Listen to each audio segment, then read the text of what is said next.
First time நம்ம தர்மபுரியில் பார்த்தீங்கன்னா நோபல் வேர்ல்ட் ரெக்கார்டு வந்து நடக்க போகுது.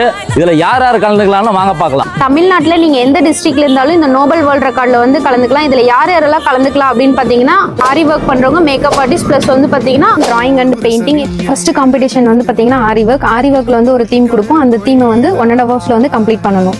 செகண்ட் காம்படிஷன் என்ன அப்படின்னு பார்த்தீங்கன்னா மேக்கப் ஆர்டிஸ்ட்டுக்கு ஒரு தீம் கொடுப்போம், 1.5 ஹவர்ஸ்ல வந்து கம்ப்ளீட் பண்ணணும். Third, fourth competition drawing and painting. இதுக்கு ஏஜ் கேட்டகரியுமே இருக்கு, 3 to 14 years. அது மட்டும் இல்லாம நீங்க இன்ஸ்டியூட் வச்சு நடத்திட்டு இருக்கீங்களா, பெஸ்ட் ட்ரைனர் அவார்டுமே வந்து ப்ரொவைட் பண்ண போறோம்.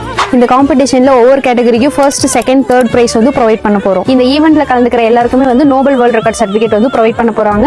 கீழே நம்பருக்கு வந்து கான்டாக்ட் பண்ணி ரிஜிஸ்டர் பண்ணிக்கோங்க. அது மட்டும் இல்லாம மதிய லஞ்சுமே வந்து நாங்களே ப்ரொவைட் பண்ணிடுவோம். இந்த ஈவெண்ட்டை நமக்காக ஆர்கனைஸ் பண்ணி கொடுக்கறது யாரு அப்படின்னு பாத்தீங்கன்னா இந்தியன் ஆரி ஒர்க் ஃபெடரேஷன்.